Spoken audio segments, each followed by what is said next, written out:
India ஒரு historic ODI சீரிஸ்ல ஓமனை தோத்துட்டு கொஞ்சம் ரிலாக்ஸா இருக்கலாம்னு பார்த்தா அதுக்குள்ள T20 சீரிஸே வந்துருச்சு. அடுத்து உடனே T20 வேர்ல்ட் கப் வரப்போறதுனால இந்தியாவுக்கு இது மிகப்பெரிய டெஸ்டா இருக்க போகுது. நியூசிலாந்து கேப்டனான மிச்சல் சாட்னர் இந்தியாவுக்கு கிளியரான வார்னிங் கொடுத்திருக்காரு. கட்டம் சரியில்லை. இந்த வருஷம் ஆரம்பமே இந்தியாவுக்கு சறுக்கு மரம் மாதிரி சறுக்கல தான் ஆரம்பிச்சிருக்கு. ஓடிஐ சீரிஸ் தோத்திருந்தாலும் இப்ப சூரியகுமார் யாதவ் தலைமையிலான இந்தியா நியூசிலாந்து கூட 5 போட்டிகள் கொண்ட T20 தொடர்ல விளையாட போறாங்க. இது வெறும் பைலேட்டரல் சீரிஸ் மட்டும் கிடையாது. இது வரப்போற T20 வேர்ல்ட் கப்காக பிரிப்பரேஷனா இருக்க போகுது. நாக்பூருக்கே காப்பு கட்டியாச்சு, நியூசிலாந்து நேர்ந்து விட்டாச்சு. இனி ஜெயிக்காம வீட்டுக்கு போறது இல்ல.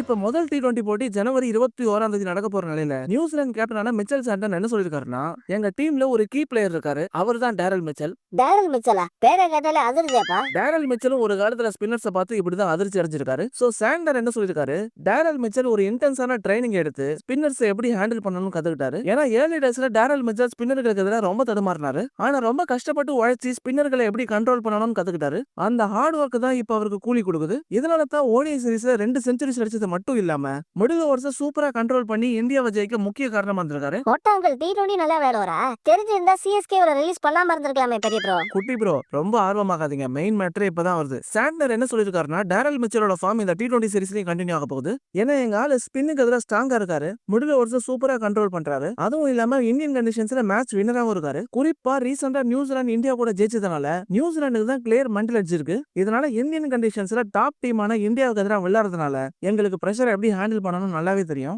இது வெறும் சாதா T20 சீரிஸ் மட்டும் கிடையாது, இது வரப்போற வேர்ல்ட் கப்கான ஒரு நல்ல ரிஹர்சல். சோ இந்தியால விளையாடுறது தான் நல்ல பாசிபிளான ப்ரிப்பரேஷனா இருக்கும் எங்களுக்கு. சோ கண்டிப்பா நாங்க இந்தியாவை T20 சீரிஸ்ல ஜெயிச்சு பாசிட்டிவான இந்தியாவோட வேர்ல்ட் கப் குள்ள போவோம்னு சாண்டர் தெரிவிச்சிருந்தாரு. ஓ, நமக்கே வார்னிங்க. கண்ணா இந்த முறை எங்ககிட்ட பேச்சே கிடையாது, ஸ்ட்ரைட்டா வீச்சு தான். ஏன்னா எங்க டீம்ல ஃபார்ம் அவுட் ஆன ஸ்கை இருக்காரு, கூடவே நல்ல ஃபார்ம்ல அபிஷேக் சர்மா இருக்காரு, ஹார்திக் பாண்டியா இருக்காரு, சிவம் துபே இருக்காரு. இது எல்லாத்துக்கும் மேல போலிங்ல பும்ராவும் சக்கரவர்த்தி இருக்காங்க. இது முத்துப்பாண்டி கோட்டரி. குட்டி ப்ரோ கொஞ்சம் பார்த்து பேசுங்க, இப்பதான் பயங்கரமா அடி வாங்கிட்டு வந்திருக்கோம். அப்பனா இந்தியா ரிவெஞ்ச் கொடுக்க மாட்டாங்கன்னு சொல்றீங்க அப்படியே ப்ரோ? இது இந்தியாவை பொறுத்த வரைக்கும் வெறும் ரிவெஞ்ச் சீரிஸ் மட்டும் கிடையாது, இது மென்டாலிட்டி டெஸ்ட். ஏன்னா மறுபடியும் இந்தியா மிடில் ஓவர்ஸை கண்ட்ரோல் பண்ண தவறிட்டாங்கன்னா இதே பிரச்சனை மறுபடியும் வேர்ல்ட் கப்ல தொடரும். சாண்டனோட கான்ஃபிடன்ஸ் ஐயா இருக்கு, ஆனா ஓவர் கான்ஃபிடன்ஸ் கண்டிப்பா இந்தியாவுக்கு பவுன்ஸ் பேக் பண்ண ஹெல்ப் பண்ணும். ஓடிஐ சீரிஸ் மாதிரி இல்லாம ஓபனர்ஸ் நல்லா பவர் பிளேல பெர்ஃபார்ம் பண்ணாங்கன்னா அதுதான் T20 சீரிஸே டிசைட் பண்ண போகுது. குறிப்பா இந்த சீரிஸை ஜெயிக்கிறவங்களுக்கு T20 வேர்ல்ட் கப்ல நல்ல சைக்கலாஜிக்கல் எட்ஜ் கொடுக்கும். சோ மக்களே, நியூசிலாந்து ஓடிஐ சீரிஸ்ல கிரியேட் பண்ண ஹிஸ்டரிய மறுபடியும் T20ல ரிப்பீட் பண்ணுவாங்களா